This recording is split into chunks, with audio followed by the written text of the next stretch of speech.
हरियाणा के सीएम नायब सिंह सैनी के व्यक्तित्व की विनम्रता और शालीनता की जो छवि है वही उनकी असली पहचान है। बहरहाल उनकी इस पहचान की यादें ताजा हुई मां कामाख्या देवी के दर्शन पूजन के दौरान। देखिए रिपोर्ट। मां कामाख्या देवी के दर्शन। हरियाणा के सीएम नायब सिंह सैनी असम की गुवाहाटी पहुंचे, जहां सीएम नायब सिंह सैनी ने मां कामाख्या देवी के दर्शन किए। मुख्यमंत्री नायब सिंह सैनी ने शक्तिपीठ में सभी की शांति और समृद्धि के लिए प्रार्थना की। आपको बता दें कि सीएम सैनी के साथ उनकी पत्नी भी थी। मेरे लिए ये परम सौभाग्य की बात है कि आज मां कामाख्या ने आज यहाँ पर बुलाया और मां कामाख्या का आशीर्वाद लिया है। ये सिद्धपीठ, ये तपोभूमि मां कामाख्या की, यहाँ पर लाखों की संख्या में हर रोज श्रद्धालु शीश नवाने के लिए आते हैं। आज मुझे भी यहाँ मां कामाख्या के चरणों में शीश नवाने का अवसर मिला है, मौका मिला है। मैं सौभाग्यशाली हूँ। मैं मां कामाख्या के चरणों में पूरे हरियाणा प्रदेश वासियों और उनके उत्तम स्वास्थ्य और खुशहाली और विकास के ऊपर हरियाणा गति से आगे बढ़े, मैं इसकी कामना मां कामाख्या के चरणों में करने के लिए आया हूँ और मां कामाख्या का ये आशीर्वाद ये मिला है। मैं परम सौभाग्यशाली। मां कामाख्या के दर्शन सौभाग्य। सीएम नायब सिंह सैनी ने कहा, ये मेरे लिए बहुत ही सौभाग्य की बात है कि मैं आज कामाख्या में हूँ। मुझे मां कामाख्या का आशीर्वाद मिला। ये बहुत ही पवित्र स्थान है जहाँ सैकड़ों लोग उनका आशीर्वाद लेने आते हैं। मैं भाग्यशाली हूँ कि मैं यहाँ हूँ और उनका आशीर्वाद ले पाया। देखिए, क्योंकि श्रावण मास का महीना है और कल ही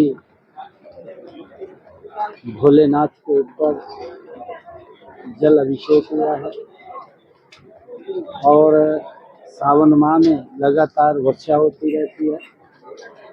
यहाँ पर भी खूब ये वर्षा का लोग आनंद भी ले रहे हैं और माँ कामाख्या के चरणों में आशीर्वाद भी ले रहे हैं।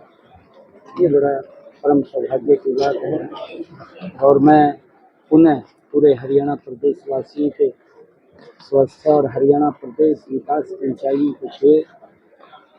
आदरणीय प्रधानमंत्री जी का जो संकल्प है कि 2047 तक ये राष्ट्र विकसित राष्ट्र बने, हमारा हरियाणा भी उस विकसित राष्ट्र में मजबूत कदम कंधे से कंधा मिलाकर के उसमें योगदान देने के लिए तैयार है। सैनी बोले, राज्य में फिर बनाएंगे सरकार। सीएम नायब सिंह सैनी ने कहा कि 2 महीने बाद अक्टूबर में हरियाणा में विधानसभा चुनाव होने हैं। हम पीएम मोदी के नेतृत्व में राज्य में फिर से डबल इंजन की सरकार बनाएंगे। बता दें कि हरियाणा उन 8 राज्यों में से एक है जहां इस साल विधानसभा चुनाव होंगे। इन चुनावों में इंडियन नेशनल लोकदल और बहुजन समाज पार्टी मिलकर आगामी हरियाणा चुनाव लड़ेंगे। माननीय मुख्यमंत्री जी से यहाँ मिलना हुआ है। उनके नेतृत्व में असम एक विकास की नई ऊंचाइयों को छू रहा है। डबल इंजन की सरकार जिस प्रकार से लोक हित में काम कर रही है और मजबूती से काम कर रही है, आदरणीय नरेंद्र मोदी जी ने पहली बार इन 10 वर्षों में नॉर्थ ईस्ट के अंदर जो विकास की एक नई लहर शुरू की है और यहाँ पर जो विकास के कार्य गति से हो रहे हैं, उस गति के अंदर हमारे हेमंत बिस्वा शर्मा जो हमारे यहाँ के लोकप्रिय मुख्यमंत्री हैं, मैं उनको बहुत बहुत बधाई और शुभकामनाएं देता हूं और मां कामाख्या के चरणों में मैं आज यहाँ आया हूं। मैं यही प्रार्थना करूंगा कि हेमंत बिस्वा शर्मा जिस प्रकार से असम के लोगों की सेवा कर रहे हैं, जिस प्रकार से सेवाएं निस्वार्थ भाव से दे रहे हैं, हमारा असम भी विकास की गति के ऊपर आगे बढ़ रहा है। वो उनका स्वास्थ्य उत्तम रहे और असम भी विकास की नई नई ऊंचाइयों को उनके नेतृत्व में वो छुए। आदरणीय प्रधानमंत्री जी डबल इंजन की सरकार मजबूती से प्रदेश को और इस नॉर्थ ईस्ट को आगे बढ़ाने में काम कर रही है। हरियाणा और देश की भलाई की कामना। सीएम सैनी ने कहा कि मैं पीएम मोदी के नेतृत्व में विकासशील भारत की दिशा में आगे बढ़ने के लिए राज्य और पूरे देश की भलाई और विकास के लिए उनसे प्रार्थना करता हूं। मैंने देखा कि असम के सीएम हेमंत बिस्वा शर्मा ईमानदारी से काम कर रही हैं। राज्य कुछ गति के साथ आगे बढ़े और सरकार के लोगों की आकांक्षाओं के अनुरूप काम करे। मैं उनके उज्जवल भविष्य के लिए भी प्रार्थना करता हूं।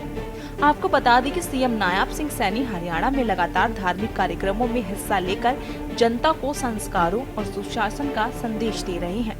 मां कामाख्या का ये दौरा उनकी ऐसी ही सोच का नतीजा है। स्पेशल डेस्क के न्यूज इंडिया।